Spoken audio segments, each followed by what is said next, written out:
Hello, everybody, and welcome back to Ahead at the Apex, the General Motorsport Podcast, Episode 2. Tim, are you excited? More than ever. Have you listened to Episode 1? No. Okay, just me then. I'm terrified. Well, we have had quite a few listeners to Episode 1. We did put it out to a few close friends and got some feedback, which is very helpful. It's very helpful. Round 2 is going to be better than round 1. That's the goal. Absolutely. So we just want to say thanks to everybody who listened and everybody who got back to us. Yes, much appreciated. You may notice that Tim is louder this time. Yeah, that was big point number 1. Tim's quiet. Why is he 15 feet from the mic? Yep, he is not 15 feet from the mic. Trust me, I'm looking at him. So today we're going to talk about two sports, MotoGP and Formula 1. They are really the only sports that have changed since the last time we recorded. So that's where our focus is going to be. And there's also quite a bit to talk about. So we're going to start with MotoGP. And then merge into F1, I guess. Yeah. Headline story. Hit it. So the headline story from MotoGP is that our reigning world champion, Jorge Martin, has returned. He was back in Qatar. I'm not sure if that was his plan originally when he came back, but for those who don't know, he had a crash in the winter break on his new Aprilia bike. And then he also had another crash in his recovery where he fractured his wrist. And that set him back out of the first 3 races. He came back in Qatar, didn't really look to be on the pace, but I guess the most important thing was that he was getting some mileage on the bike. He had missed estimated 3,000 kilometers of track time, which is kind of wild. And he was somewhere down at the back. I think he was about 15th during the race when the camera panned to him and he was on the floor on his sort of bent over on his knees in clearly a lot of pain, couldn't really move. They had to bring the doctors out and it was really hard to watch, I'm not going to lie. It's never nice seeing a crash or an incident like that. It does remind you that these sports are dangerous and these guys are that good to evade and avoid these incidents as much as they do. Absolutely. And they are just human, so it's You sort of lose that when they're on the bike and they're all doing synchronized cornering and overtaking each other. But when you see them on the floor, you realize that these are just humans. So he was taken to the medical center on track and then later to a hospital in Doha. He has pneumothorax, which I had to look up. So that is air trapped between his lungs and his ribcage. Wow. Yeah. And this was caused, they think, by 6 fractured ribs. Oh, ouch. Yeah. So that's further injury. He was also pretty clinging on to his left wrist, which is the fractured wrist. The injured one. I don't see him coming back this season. Big statement. I that's just an opinion based on what happened with Marquez when he had his couple of big crashes back to back and he took basically the rest of the season out. But the guy's just got to get better. Like that's the be all and end all of it is he has to get his health back to a point where he can ride that bike again. Nobody cares if he's a double world champion back to back. People just want to see him okay. Exactly. Yeah. And ultimately there are going to be questions. Did he rush his recovery this time? Did that lead to any of the incidents? Is he then going to be slightly more hesitant if those things are playing in his mind? It's probably not a completely unrealistic estimate to say we'll see him in 26. Yeah. So as well, Qatar being a high-speed circuit, a lot of right-hand corners. Scary circuit. That left wrist is your anchor point, I guess, for going around a right-hand corner when you're leaning. Is that necessarily the best track to come back to? Probably not. Jerez was the next Grand Prix. So, what is the next Grand Prix? Is that probably a better track? It's a little bit slower. Maybe. Should he have just waited until the European calendar properly? Yeah, maybe. But these guys are fierce competitors. I mean, to tell a lion, you got to sit this one out, buddy. Yeah. I think it's not going to go down. No, absolutely. And he's sitting there in hospital watching Marc Marquez win every single Grand Prix he takes part in. Yeah. And I'm wondering, if it had been a chaotic season with different race winners in both all of the Grand Prix and all of the sprints and the point system was really tight and nobody was really pulling away, I could see him being like, it doesn't matter if I miss another race, that's fine. I can always catch up because I think I'm the best. Yeah. And they all think they're the best, and fair enough.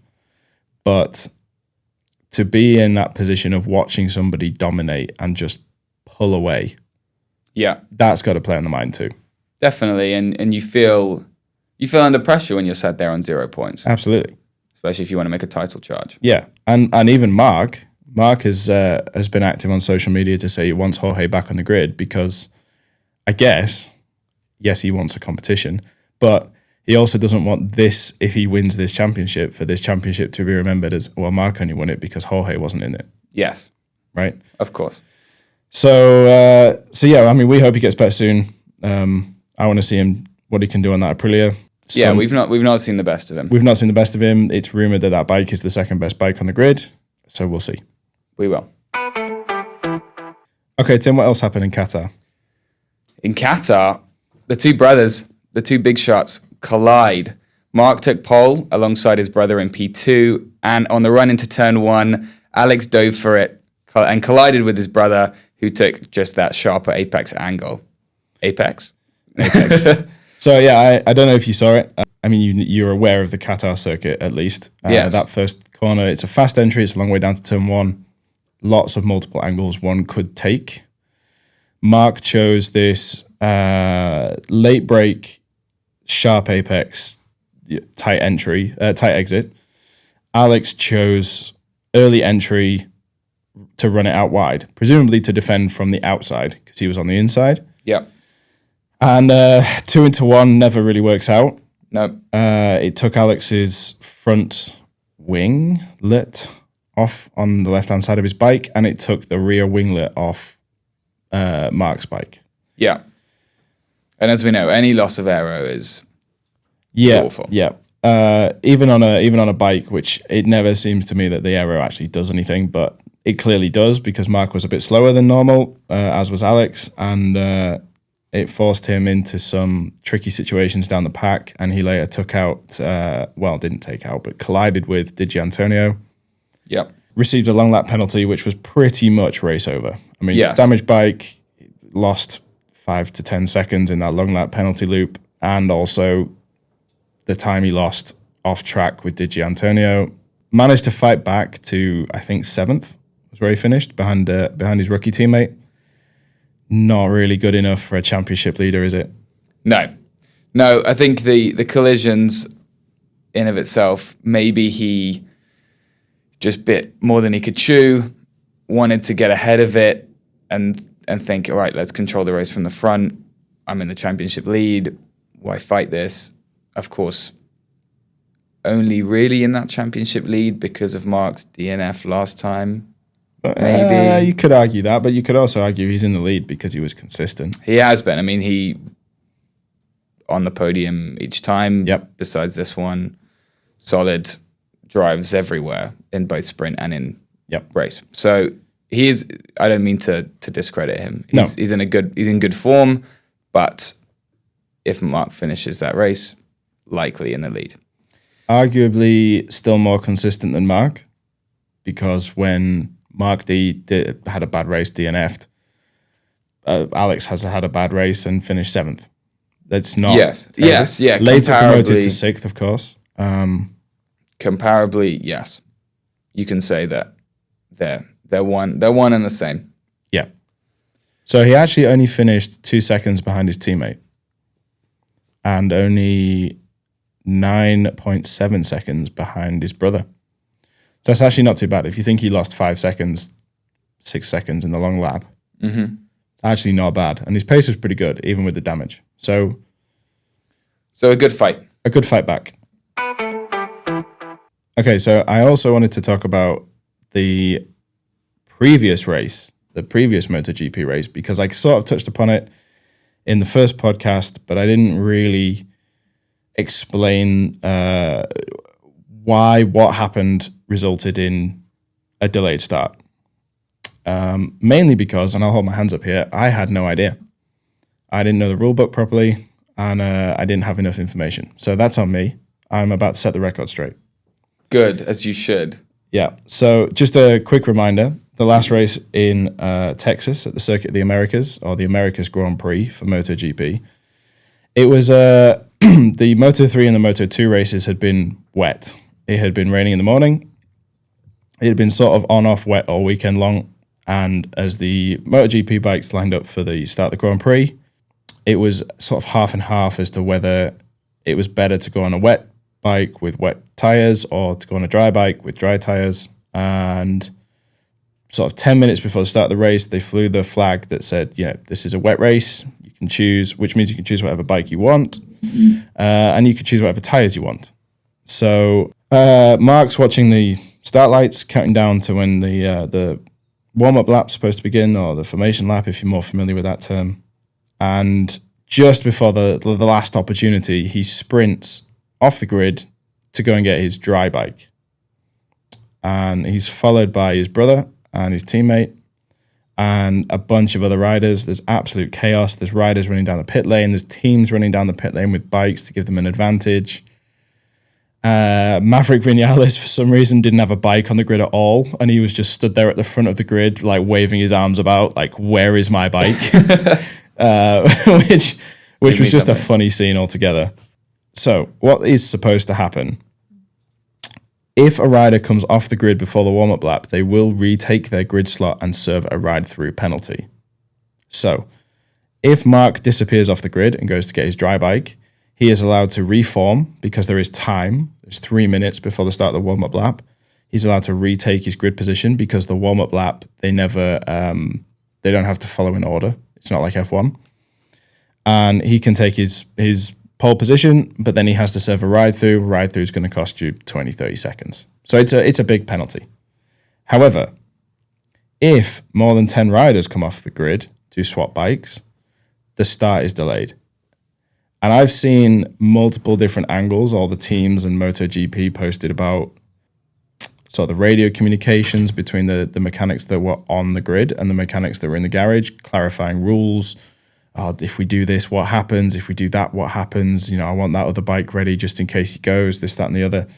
Nobody actually knew that if 10 riders come off the grid, the race is aborted. And that shows because all the riders sat on dry tyres were fuming, waving their arms about, sort of kicking off about Mark and what Mark had done. But the reason it's this way, and I don't know if you've ever seen this footage, Tim, but it is funny, is at the 2018 Argentina Grand Prix, it was another wet-dry situation. Only Jack Miller was on the right tyres on the grid, just Jack. So all of the other riders went in to go get their other bikes.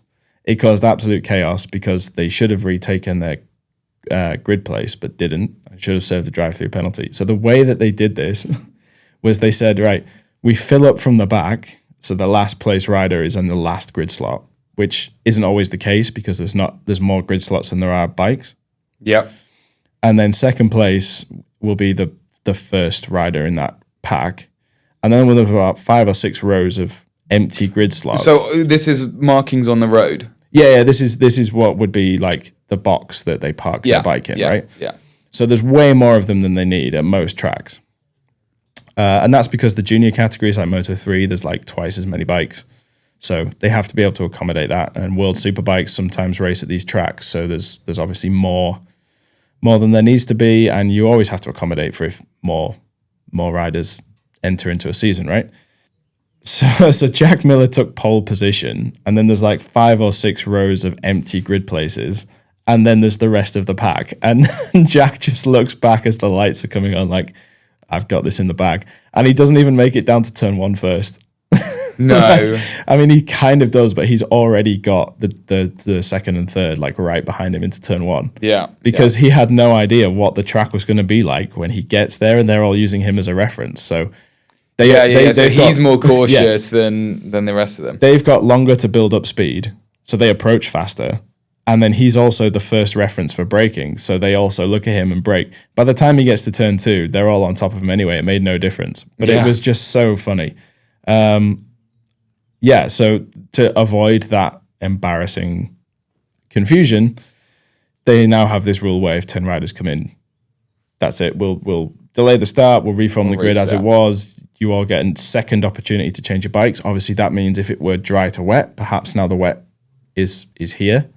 So those who started on dries thinking, oh, well, I'll get the best of the track now and I'll pull an advantage and then I'll come in for my wet bike, they also have that opportunity to change. As it was, it sounds a lot fairer. Yeah, as it was, those riders on dry tires were not happy, but that's okay. Because of the confusion and all of this media attention that has been sort of thrown into the mix by this, Race Direction are going to review this process. Just make it clearer for everybody involved, everybody on the grid, everybody at home watching.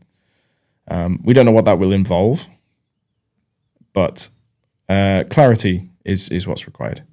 Yeah, it's always frustrating when people don't know what's going on. Yeah. So if that gets sewn up, it just makes it a bit more transparent, a bit more accessible. And as a sport, MotoGP is forever looking to try and reach the heights of where F1 have come in the last few years. Yeah. And I think F1 got there first, right? F1 has become more accessible quicker than a MotoGP. Even as somebody who watches it casually, I didn't understand that rule. I was watching it going, what the hell is happening? Yeah. So I just wanted to mention it because we didn't mention it last time. Well, and they've come out to say, we're going to change or we're going to review these processes. So there is some news in there. In Qatar, Maverick Vinales finished on the podium, but unfortunately lost that place after the race as there was a message from the stewards room to say he was under investigation for a tyre pressure issue. This issue was that the front tyre pressure was below the minimum threshold for the required 60% of the race, that minimum pressure being 1.8 bar, 26.2 psi. This needs to be maintained for 60% of the normal race and 30% of the sprint. So they do wait it out. This rule was introduced because when the new tyre came in, with a Michelin new tyre, the teams refused to run it in testing. Yeah, so this is actually Bagnaya's fault. As always. As always. He's too nice for his own good, from what I've heard. So obviously they put forward new tyres to test and they give it to teams to test, but the teams don't really want to test tyres because it doesn't make them go any faster. So they'd much rather spend their time developing aero and engine specs and whatever else. Bagnaia comes off the tyre test and says, yeah, I like that. And the teams all go, well, then I don't want to run it. I'll just believe him. Like, that's it. Right? So if Bagnaia had come off the bike like Marquez did and say, don't like that. Don't like that this whatsoever. is awful. All the teams would have gone, yeah, give me it. I'll test it. Because if Mark doesn't like it, then we can optimize the bike to it and we can beat Mark. Yes. Right? But Bagnaia said, yeah, I like that tyre. And then everybody went, fine, done. Okay. Great. Easy. So, a few more. The rule does not apply in flag-to-flag races. And the penalties given out for a breach is in the sprint 8 seconds and in the Grand Prix 16. Yeah. So everything's just halved for a sprint. So it's kind of a slam dunk. That message that appeared that said Maverick Vinales is under investigation. If he's under investigation, there's a good reason. It's not just, oh, well, he finished second and he shouldn't have finished second because he's on a KTM. It's we've seen something in the data. We're fairly certain this is what it is. Therefore, it's a slam dunk. And, he probably knew when he was told he was under investigation. That was it. Yeah. And also, 16 seconds is a big drop. It's huge. He dropped down from second, and I have the results in front of me, to 14th. He was only ahead of Ayagura, Fabio Di Gianantonio, who was in an accident, Raul Fernandez, and Chantra. That was it. Despite a good race, well run, well managed. Leading the race for a good chunk, which supposedly is the problem. So rather than say in F1 when they have to run a minimum tyre at the start of the race or when the tyres go on, MotoGP have this regulation that you have to be within this range for more than half the race, unless it's a sprint, and that is scaled down. Yeah. Why they do that instead of starting on a minimum is to avoid them starting high and introducing a small leak and tyres coming off. Right. I don't really understand why they can't enforce it differently. Well, because all of this data the judgment is made off of on-bike data. Yeah, right. So that's where I was going. Thanks. Yeah. So the problem is he was leading the race. So if you're leading the race, you're getting less hot air, and therefore your tire will be colder than if you were following the bikes. Yep. And I know it's not quite the same as car racing. There's not as much dirty air, but the hot air and the hot exhaust coming off the bikes is still there. Yeah, So absolutely. to drop back into second, as Mark has in the past, is only to increase tire pressure to be on that threshold. Maverick came out after the race and said he wasn't looking at the dash. He wasn't watching his tire pressures throughout that race. And if he had, then maybe he would have dropped back behind Mark properly and it wouldn't have been an issue. But obviously running lower pressures gives you an advantage because you get more traction, you get more contact patch. Yeah, he was a victim of his own success in a way because there's no way KTM expected to be leading that race. Absolutely no way. And they got a bit excited. They haven't been up there in 3-4 years. They got a bit excited. They forgot that they needed to be watching the tire pressures. They have no way of communicating that to the rider, really. It's up to Maverick to look at that, look on his dash, and he didn't. Again, probably a bit focused on fighting the two Ducatis. But the thing that I think is the problem with that, like I have no issue if that's the rule, that's the rule.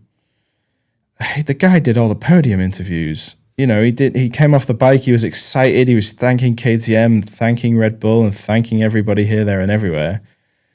And then after the race, like an hour or so after the race, the penalty was announced. Like I saw the penalty before I watched the race, and I only started watching it at 8 p.m. Yeah. So when I turned on to watch, he was sitting there in the podium interviews, and then I looked at my phone, penalized. Yeah.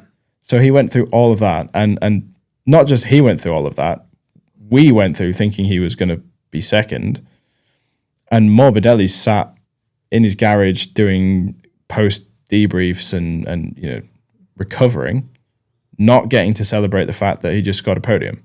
Yeah. Yeah, it's a shame. It feels like the people or the drivers and the teams, it is a team sport, are at times robbed of those high-profile celebratory moments. Yeah. Which is a shame. Yeah, and we've seen it in other sports, right? We've seen it in Formula One. There's the whole Carlos Sainz getting his first podium in Brazil hours after the race had finished, hours after the crowd had gone, and him and the team go up on the podium to at least do something. Yeah.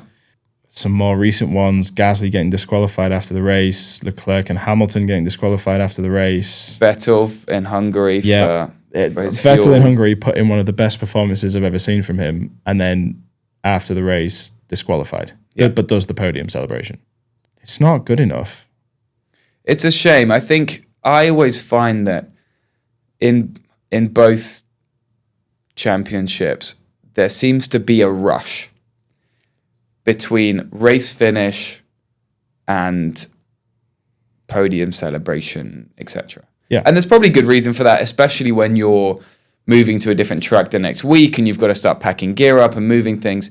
But I don't think it needs to be massive, the quote delay. Yeah.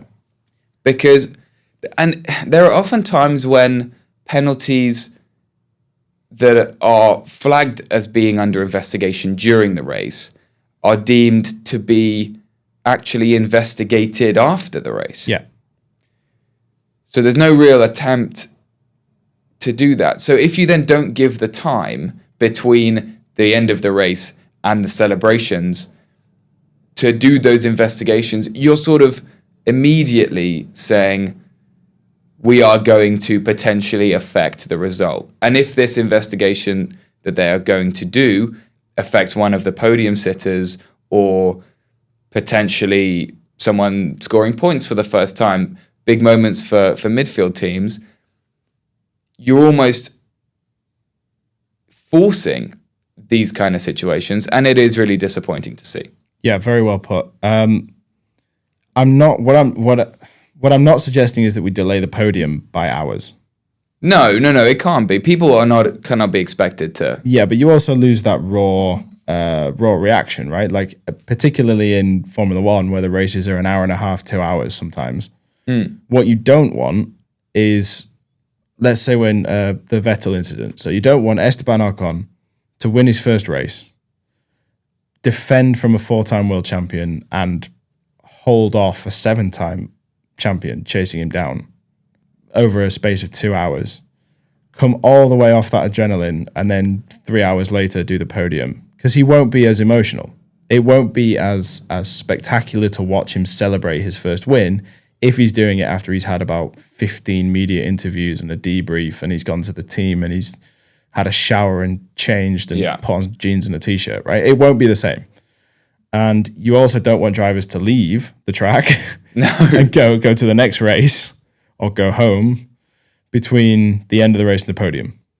But realistically, the George Russell incident in Bahrain, that was decided by Mercedes showing the FIA the telemetry that said he pushed these buttons and he gained this much time, and then he gave up this much time, and therefore he gained no advantage. And the FIA said, fine.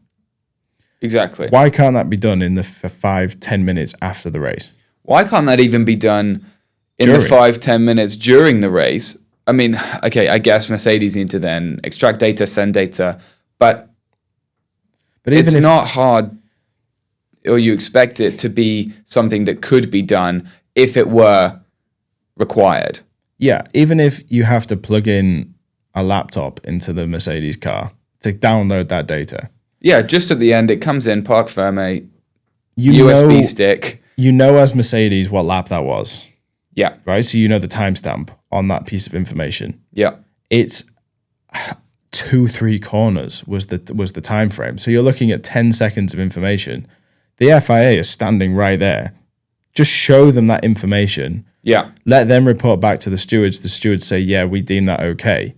I know the rule book is complicated, but it's one driver. Just prioritize that one driver who's potentially on the podium, potentially celebrating his first podium. I know George wasn't, but could be. Mm-hmm. And it affects the entire championship. You've got, Charles Leclerc waiting there wondering if he's going to be on the podium because George is under investigation. Yeah. Yeah, absolutely. And again, as I said before, and I'm not going to say again, the fact that they surrendered the investigation until after the race immediately plunged the whole thing into confusion. Yeah, and we had to wait hours before that decision was made. Yes. So I think MotoGP dodged a bullet, a public embarrassment here, by saying that Maverick didn't win the race. Because if Maverick won the race, he becomes the first rider in history to win on 4 different manufacturer bikes. Yeah. He becomes the first KTM rider to win in 5-6 years, however long it was. He becomes the first non-Ducati rider to win in something like 25 races. And then he's disqualified, as good as disqualified from the race. Yeah, right? He's plunged to the back of them. That would be hugely embarrassing for MotoGP. And I don't think they would look very good doing that. No. So, as always, not trying to pursue or push a solution, but it's an interesting question to ask and say, is this helping? Is this hurting? If it is hurting, how can we limit that damage? Because it is getting more and more frustrating. Yeah. And the most common reasons that the top 3 would be disqualified is weight and skid block, which we've seen Nico Hülkenberg disqualified for in Bahrain. Yeah. And potentially, I don't know, the wings are all tested before the cars go out, so it's not going to be anything to do with deflection. It could be oil burning, but again, that would be on weight, so you would see that immediately. But these are the most common ones. So the 3 cars come in, put 3 temporary weigh bridges down where they're supposed to park, weigh them, get somebody underneath them to measure the skid block. Are they all okay? Good. Right. Send them off to the podium, because at least we know that the main checks that people are disqualified for have been checked. Is that driver under investigation? Right. Let's get that investigated before he goes on the podium. Either he is taken off the podium in the way we've seen with Max before, where he overtook off track, gained a podium place, and then Kimi comes up into the podium room and says, actually, you've been given a penalty. I'm on the podium. Yeah. And you have to assume that there is some of that happens. There must be priority in any investigation of the top three. Yeah. As there is in terms of you're more likely to be weighed if you're higher up the grid or you're in an out of position for the performance of the car that year or the bike that year. Right. But nonetheless, it still feels very slow. The fact that, as you say, it was hours. To look at a 0.2 second gain and a 0.28 second loss. Hours. Yeah. To figure out that one number was bigger than the other. Yes. Really? Pinnacle of motorsport. And it's a shame. So we'll see if. But then then they come out and say, "Oh well, it was a third-party timing issue. We had lots of drivers up and down the grid with their transponders weren't working and their DRS activation wasn't working and whatever else." Like, fine, okay, that's the investigation we want hours after the race. But what we really want to know is George Russell on the podium? Yeah. Or is it Ferrari on the podium? Is it Charles Leclerc? Yeah, that's kind of what we want to know. And ultimately, then where does George end up if he's not on the podium? And how does that shake up championship standings? Again, it's early in the season, but nonetheless, how many times has something come down to a handful of points? It is going to make a difference. What a brilliant segue. A perfect transition between MotoGP and F1, as we are now going to focus on with talking about our slight curiosities and frustrations with the penalties. But one team that's having relatively few frustrations at the moment is McLaren. They've continued their great end of last championship, snatching the constructors away from Red Bull, to have the best car this year and every race so far, have performed well in cold, hot, wet, everything. They've shown across the board they are here to play. Unfortunately, though, why is it so close? Lando, for example, both of them, I will say, are 1-2. Lando is leading the championship. Oscar is just behind. But Max is not far off. George is in a stone's throw as well. And both of those have put in some good drives. Max in Japan to win the race. George finishing very consistently in podiums. But it feels like they should be further ahead than they are. And yes, there's two of them. They got to share the wins.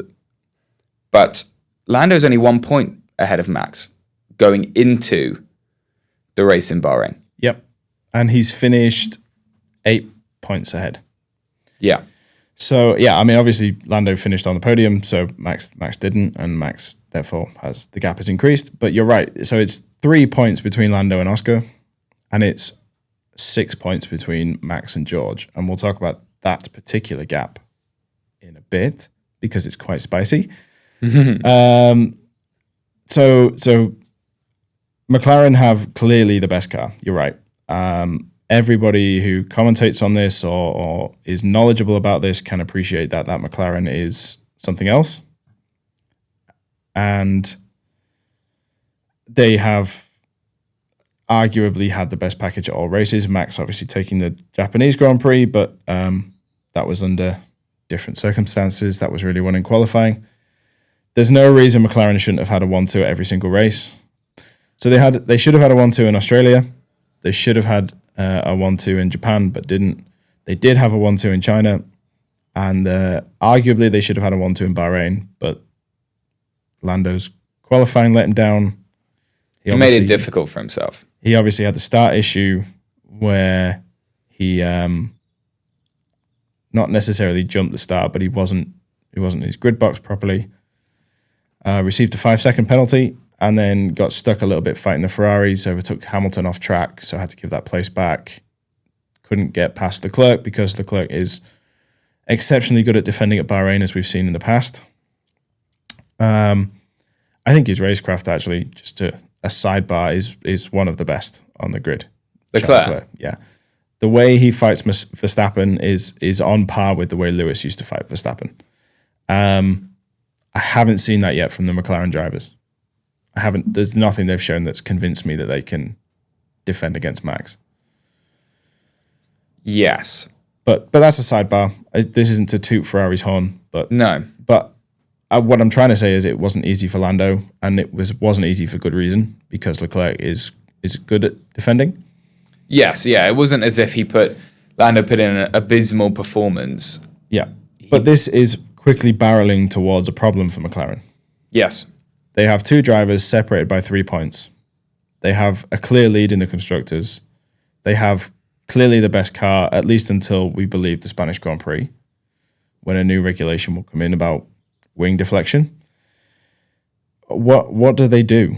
How do they deal with this? It's an interesting question. I think, again, going back to last year, coming into this year, everyone would have said, okay, Norris is number one, Oscar is number two, based not just on where they finished last season, but also just how they conducted themselves last season, the races that they had. Yeah.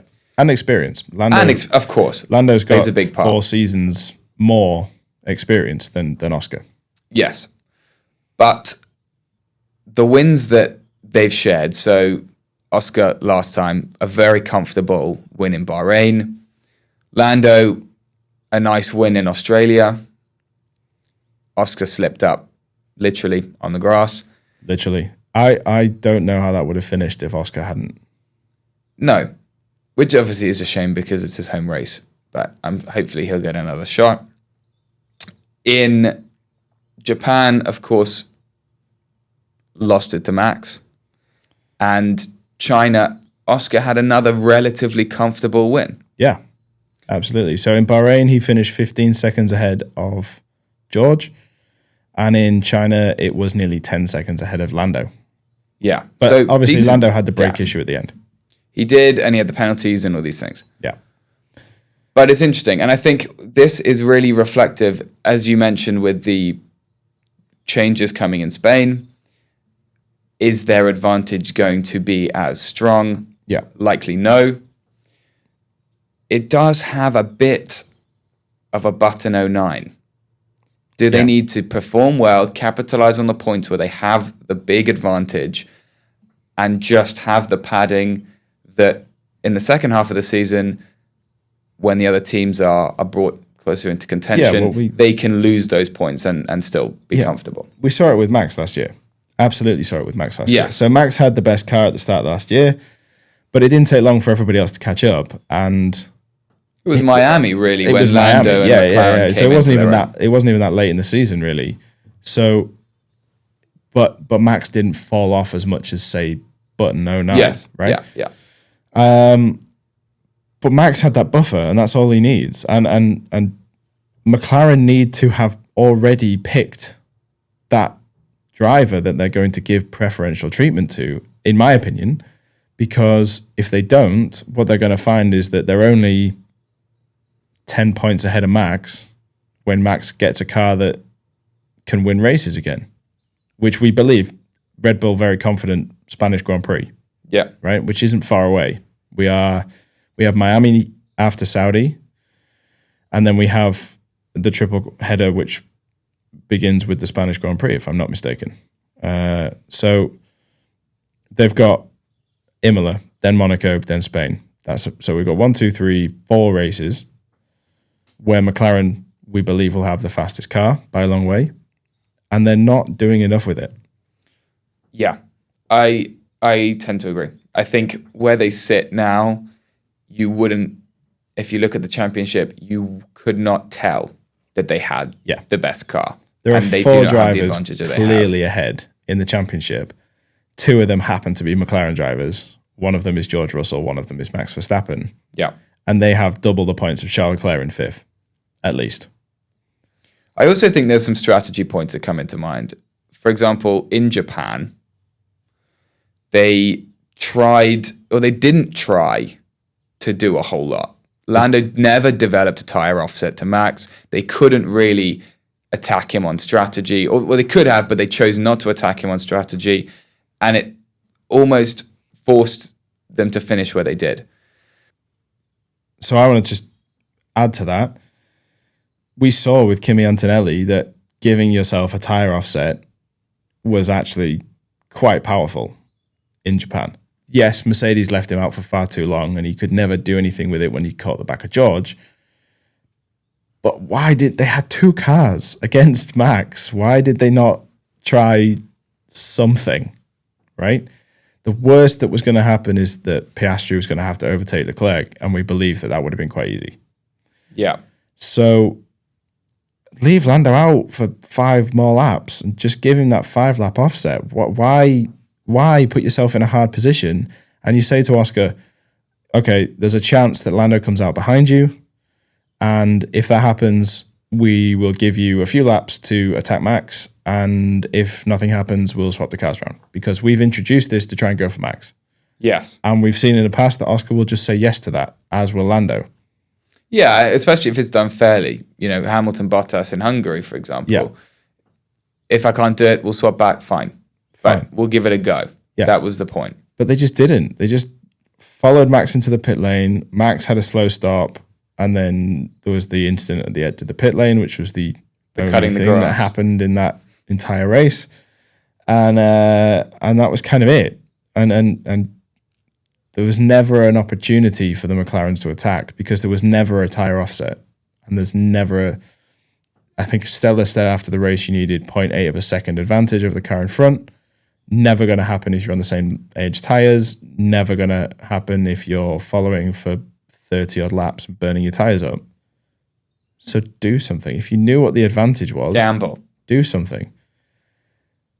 Are they really in a position where they're just so focused on the constructors? They're like, we will not sacrifice a P2 and a P3.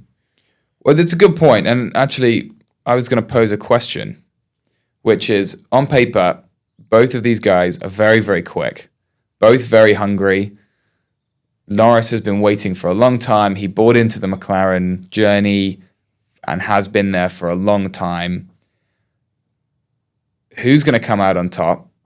And actually, is one of them going to come out on top? Are McLaren in a position now where they can set themselves up for a drivers' championship?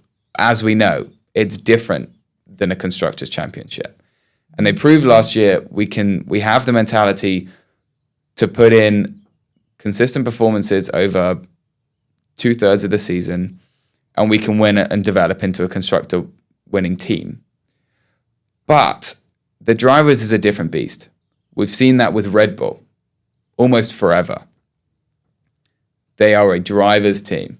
They will do anything to give that one driver that world championship. And as a result, that often means that the second driver is sacrificed, used in order to pursue that. Are they in a position, or are they ready primarily to offer something like that to one of them, whichever it is that they decide to?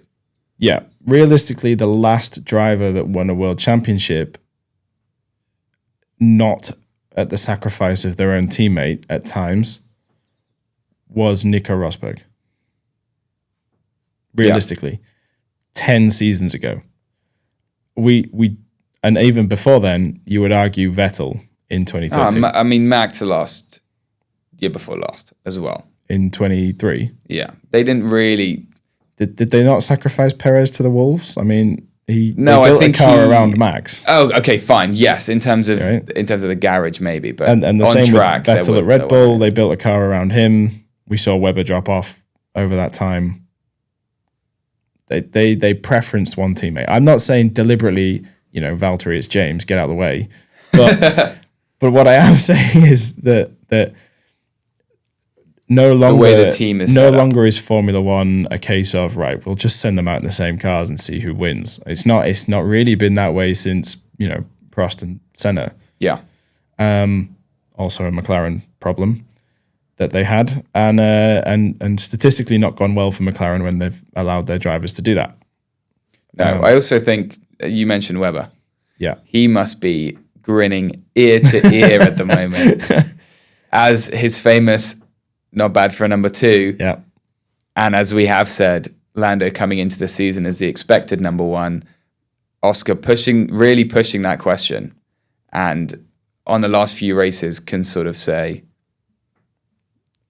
is he the number 1? Yeah. If he has a better finish in Australia, which we expected him to have, yes, he's leading the World Championship right now. Yeah. Yeah. And deserves to. Agreed. He's been phenomenal this year. My two standout drivers of the season are Piastri and Antonelli. I was going to say absolutely, and there's no question about it. Oscar has stepped up. He took a year in his first season to sort of get used to driving an F1 car again because he'd been on the Alpine sidelines for far too long. Last year, one might argue that it took him a little bit more time to get going than Lando, and because of that, they often prioritize Lando. As they should have. Not outwardly so. They tried to, our drivers are free to race and all that rubbish. But secretly, Oscar, we need you to get out of the way for Lando. And this year, come straight out the blocks, no way are you putting Lando ahead of me this year. Yeah, he's fighting it now. Yeah. I think he knows that, and again, regulation changes throw everything up next year. Are they going to be in this stronger position? Is this his shot? I'm not saying that he won't get another one. He's young. He's good. Everyone respects him. Yeah. He probably will. But I think you command a different authority as a world champion. Absolutely. Absolutely. And when you say regulation changes coming in next year, is this their shot? Yeah, probably. If they're so busy fighting each other and fighting Max and everybody else is, Ferrari, just take a step back. Why would I bother? Mercedes. Look, we're so far behind in the championship after 5 races. What's the point? We may as well just put all our money into next year. Mercedes the same. Let's just have a nice season fighting with Ferrari for the podium if we get a chance. Why bother? Yeah. One might already think that Aston Martin and Alpine are already focused on next year. Yeah. Haas probably too. Racing Bulls probably. So if McLaren are the only team and Red Bull are the only team focused on this year, yeah, this is their shot, and they're already perhaps blowing it. They're not helping themselves. No. But it will be interesting to see over the season the decision that they make and when. And if, actually, I think is more the correct question. I think this goes on as long as it possibly can. As long as it's grey. Yeah. As long as it's not black and white. Yeah, as long as it's not black and white, there's any amount of grey in there, they're going to go, yeah. They're going to have some fun and race each other. Yeah. Okay, so while we're on Japan, and we have mentioned it a little bit, was that a boring race. So boring. First of all, it's on at 6:00 in the morning. Yeah, so you already need something to wake you up. And I don't want to be this classic European Formula One fan. Oh, well, it's at 6:00 in the morning. What a disaster. When most of the world gets up at 6 a.m. to watch Formula One because it's on European time. I understand how fortunate I am. Yes. Right? But it's on at 6:00 in the morning. The last 2 Japanese Grand Prix haven't really got going until 8 a.m. in the morning. So what was the point in the 6 a.m. start? And it was supposed to be wet, and it wasn't wet, Tim. It wasn't a wet race, and it was supposed to be chaotic, and it's supposed to be this classic circuit. You've got the first sector that burns through your tires. You've got the middle sector, which is all about precision, and you've got that last sector, which is all about high speed. And it's supposed to breed overtaking, and it's supposed to be a great track. There were 18 overtakes. Yeah. On track or in the pit lane, which is the including same. Pit lane. Including pit lane overtakes. There were 18 changes of position, which is exactly the same as there were at Monaco last year.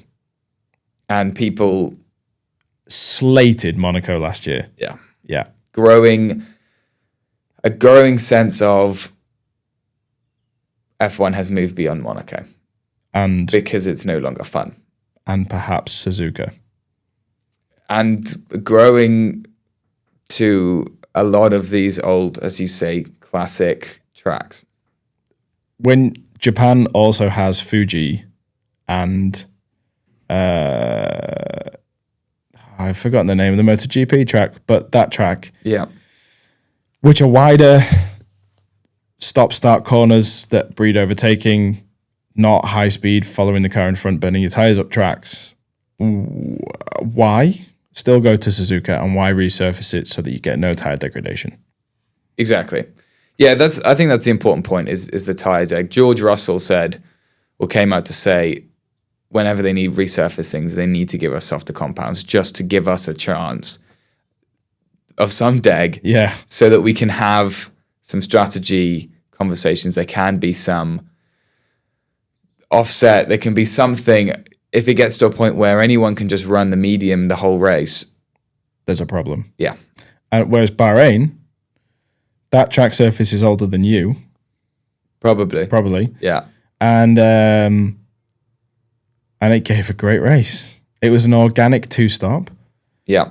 Safety car thrown in the way. Yeah, it kind of screwed over Ferrari, but apart from that, there was an organic 2-stop happening. We reached the safety car period and the top 4 were on different tires. Yeah. How great.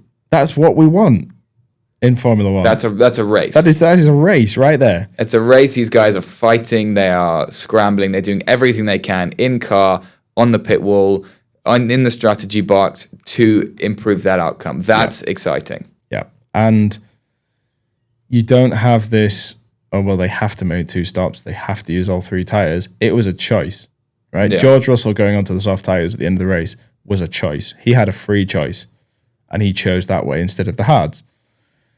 Ferrari chose the hards. Did it work out for them? No, but at least it was exciting. There was something to say, was this choice the right choice? And we need to wait to find out. Yeah, not, And that was fun. oh, Lando's pitted for hard tires now, behind Max. And they're both on the same age, hard tires now. So I guess that's the race then. So it does beg the question, how can we improve the sport? Yeah. And as we said before, new regulations coming in next year always promises to at least throw things into a bit of chaos, which normally breeds for a bit of gossip, a bit of fun, and ultimately a nice build up to the new season. The other question that it begs is, as we are in the final year of the, quotes, old regulations, of the current regulations, are we just at a point now where they have been maxed out and the cars are just too close? Yeah, so we saw this in 2020 and 2021. They were going to bring these new regulations in 2021, but because of COVID, they pushed it back a year. So I always talk about the 2020 cars as being the problem child of that regulation rather than 2021, because all they did in 21 was take out a little piece of floor at the back that helped create some dirty air, which was sort of a plaster on a grazed knee for that era of regulations. On an open wound. On an open wound. So 2022, the racing was fantastic. We had those first 3 or 4 races where it was just Charles Leclerc versus Max Verstappen every single race, and they were just trading positions all the time. I remember Bahrain that year was just phenomenal. Saudi was phenomenal. Was great.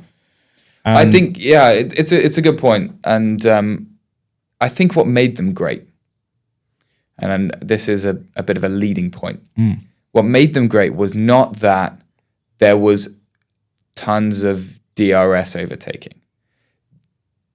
The whole point of the new aero regulations, which was the main focus of those changes, were to allow for closer racing in corners and better following through corners. And that meant that you suddenly had cars almost driving around the circuit next to each other. Yeah. That was epic. And overtaking into corners that didn't have a DRS zone in front of them. Exactly. That was fun. Yeah. That was the key bit. So when we focus on newer or the new regulations that are due to come in, a lot of their focus seems to be about power, straight line speed, etc. Which, again, we'll get into it a little bit more, but at the end of the day, we want to replicate or hope that the new regulations throw up that similar kind of racing that at the time everyone said every race should be like this. It's intense, it's hard fought, it's consistent, and it's not just done on a straight. But equally, I don't want to see Mercedes build the best car round a corner because, wow, look at it go around that corner at 300 kph. I want to see Ferrari and McLaren barreling into the first corner where they're sort of not quite firmly planted on the ground and there's a little bit of skill involved. Oh, right? 100%. I don't want to see the W11 again, ever, in Formula One. That car... It was too good. It was so good. They were full throttle through corners that used to be heavy braking zones. I know that's an exaggeration, but the point that I'm trying to make is buried in there somewhere. I don't want to see that again. I don't care if they can build a car that can go around Portimao in 57 seconds. I just don't care, right? What I watch F1 for isn't, wow, look at that engineering. Look at that. Isn't that great? I want to see Max versus Lewis. I want to see story. It's a driver Leclerc story. versus Norris. I want to see those heroes going wheel to wheel, right? That's it. And I think we only lost the good racing in 22, in part because Ferrari weren't quite in a position where they were able to compete at that level consistently enough. And also Red Bull just outdeveloped. Yeah. At the end of the day. Perhaps aided by their cost cap infringing catering. But at the end of the day, the good racing returned last year because those teams caught up. Yeah. And now we're at a point where, okay, there's not much more to be gained. And a lot of the excitement about last year was, oh, Mercedes are coming back into these things. Ferrari are coming back into these things. Now it's, okay, it's set. It is where it is. And because of the focus coming into next year, you can imagine there's not going to be a lot of R&D on these vehicles. It's going to just stay like this. And there's a question of, okay, it's just the end of the regulation wave. Yeah. But new regulations are coming in. A few big focuses. One, we want more agile cars, which has been a point that's been quoted a lot, mostly about size and about weight. These cars are heavy and they are wide, which does not help these slightly narrower, older tracks. They're redesigning the power unit, which is going to deliver a 50-50 split between electricity, power, and ICU, and also allow for the use of 100% sustainable fuels, which I think everyone should be really pleased about. That's a really exciting moment, and hopefully, as F1 often does, allows these changes and these developments to trickle down into the wider. And we have Formula industry. E to thank for this. Now, I'm not much of a Formula E fan. For me, it doesn't do anything for me. They have a monopoly on fully electric racing, and therefore Formula One can't become fully electric racing. So we do have them to thank for 100% sustainable fuels, because without Formula E saying, no, you can't have this, Formula One would be screwed. Yeah. Next, active aerodynamics. A lot of controversy about McLaren's wings this year. That is going to be regulation. What controversy are you potentially talking about there, Tim? I don't know. That sounds like speculation. That does sound. Yeah, I need to contact my lawyers before I go further. Yeah, I mean, those videos that we've seen of the McLaren rear wing and front wing, they've obviously been doctored. Oh yeah, obviously. Anything's editable. Everything. Never trust your eyes. You should hear what we actually say on this podcast. But active aerodynamics are coming in properly, both movable front and rear rings. The idea to have a cornering mode and a straight mode. So allows for more downforce when you need it, less downforce when you don't. So this is basically DRS for the front wing, as far as I've seen from the animations that I've seen that the FIA put out. This is this isn't active as in as the air flows over the car. This is push of a button. Yeah, this is a mechanical change in the device. The other thing, speaking of DRS, it is leaving us. After 15 years, there is no longer any DRS. Instead, we're going to have a short burst of additional battery power when within a second of the car in front, almost like you're going over a Mario Kart boost panel. Brilliant. I mean, this is how it works in IndyCar. You have push to pass. You have a certain amount of push to pass that you can use. Over the course of a race, you choose when to use your sweets, basically. Yeah, same as in touring cars. Yeah. And kind of the same in Formula E. I know they have that extra sort of overtake mode that they have to use, but they have to go wide to be able to use it, but they only have a certain amount they can use. Exactly.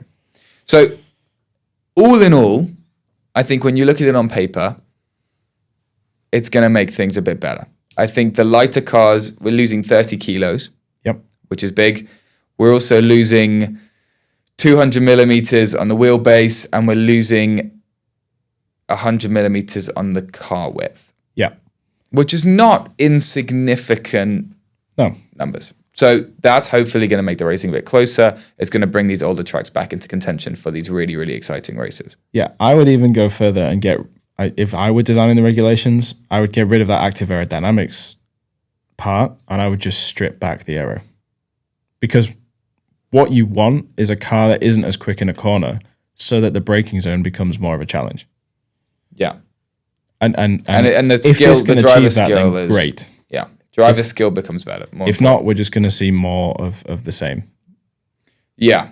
And I think, so interestingly, with the redesigned power unit, we're losing about 150 kilowatts out of the ICE. Mm-hmm. And we're gaining about 300% on the battery power. Yeah. In terms of power output. Yeah. So this is how they're going to balance it to the 50-50, is they're going to have to lose a bit of ice and they're going to then bump up the battery, as that has developed a lot in the last 10 years. But which recovery system are they using? Because they currently have a harvest and a kinetic recovery system.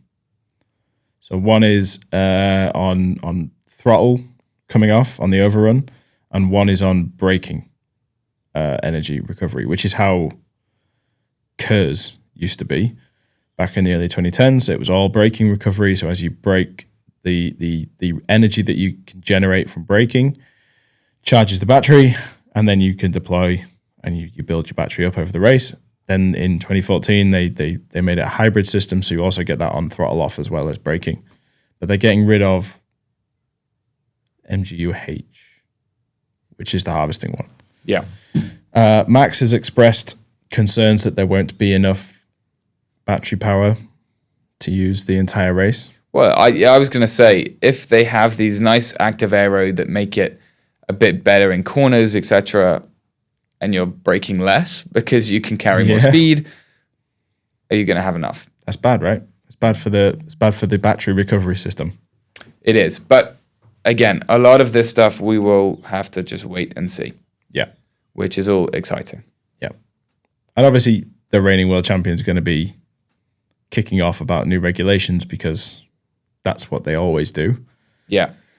I like things the way they are right now, and I want to keep winning right now, and all this, yeah. So we'll see. It's hard to trust Max when he's the one that was winning at the time when these regulations came out, but also if he has genuinely tested this new system and it doesn't last the entire race, that's a concern. Indeed.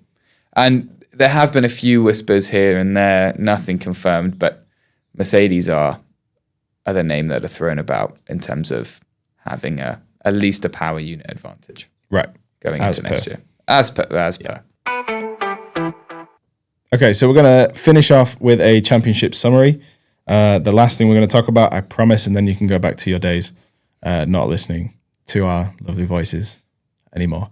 I'm going to start. I'm going to choose the MotoGP, Tim, because I know you're desperate to summarize Formula One. So Marc Marquez recovers after his crash in Texas and takes the championship lead. He's now 17 points clear of Alex in the championship. Alex has 86 points and is 12 places ahead of his teammate after 5 races. His teammate is also a rookie. That's worth noting. Ducati are at the top, obviously, because why wouldn't they be?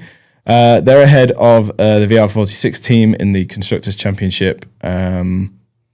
And they are obviously at the top of the Manufacturers' Championship because the way they calculate those points is kind of crazy.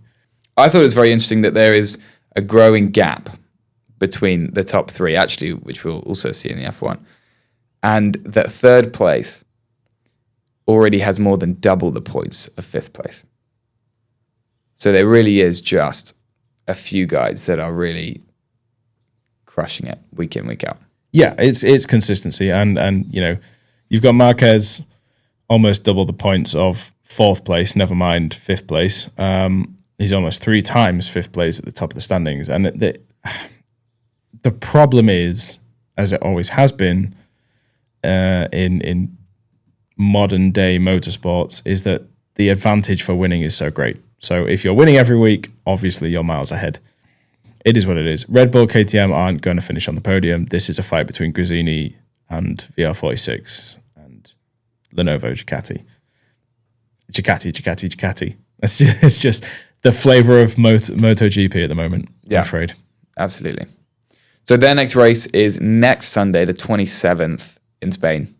Jerez. That kicks off at 1 p.m. Yep, it's the first of 3 Spanish Grand Prix. Although I'm not sure if Aragon counts. Always a great place to go racing, Spain. So F1, we'll move on. We finally have 20 drivers on the standings. Woo! As I joked about last time. Alonso finished in Japan. He finished 11th, but he classified his 0 points finish.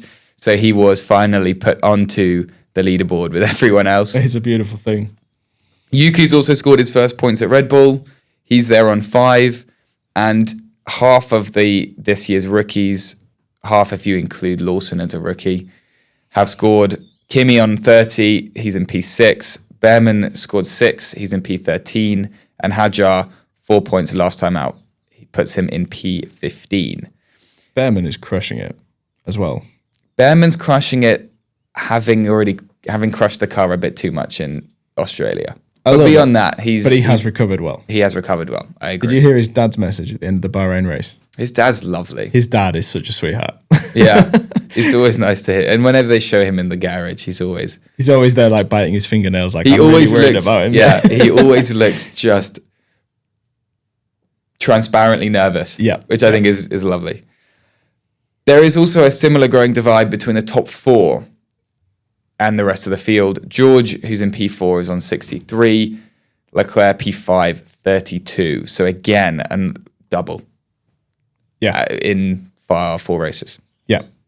So it's a lot. It's the problem with the points distribution, and I'm not complaining and also about Ferrari it. But double DSQ. Yeah. Max outscored.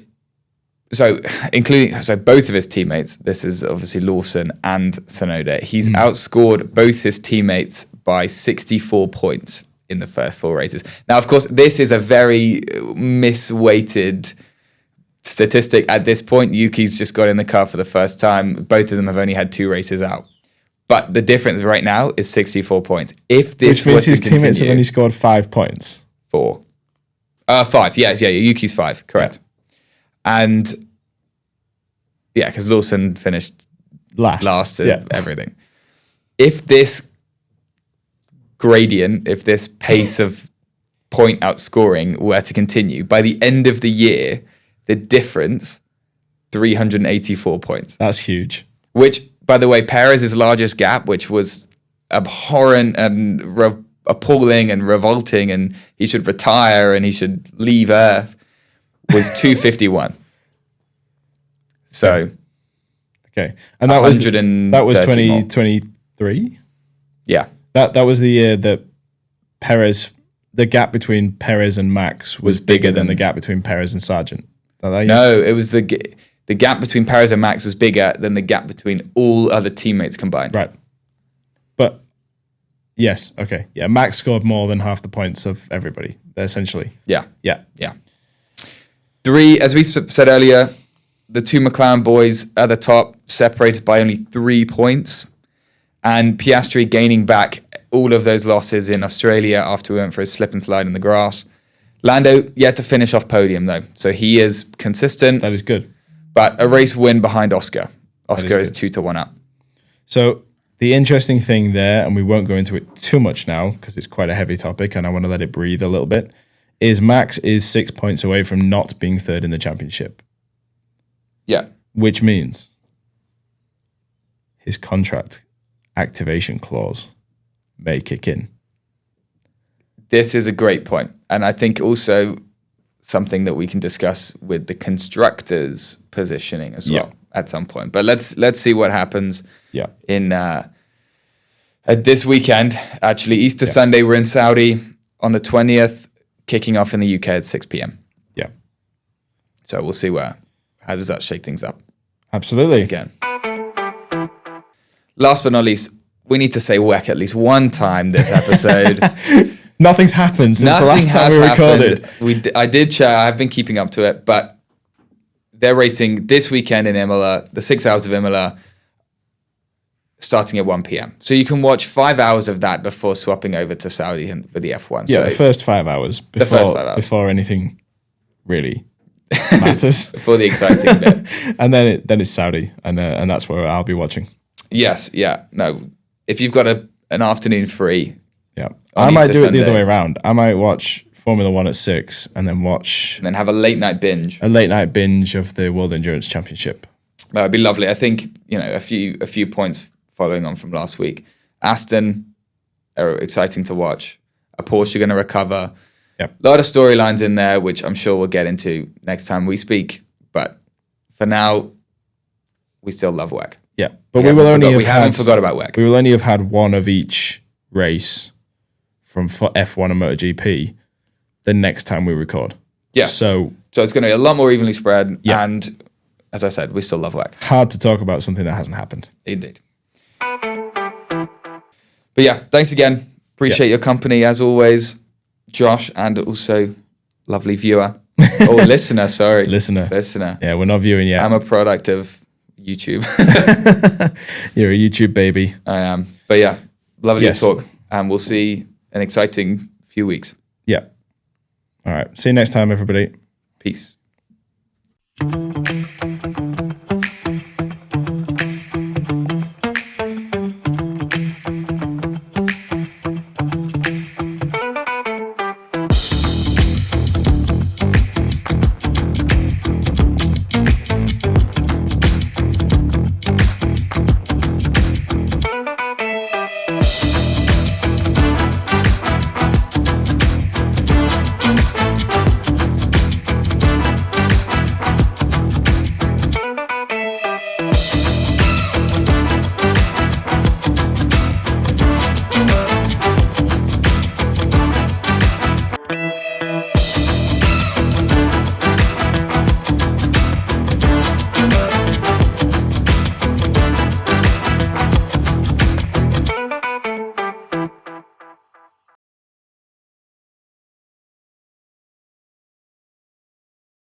Bye.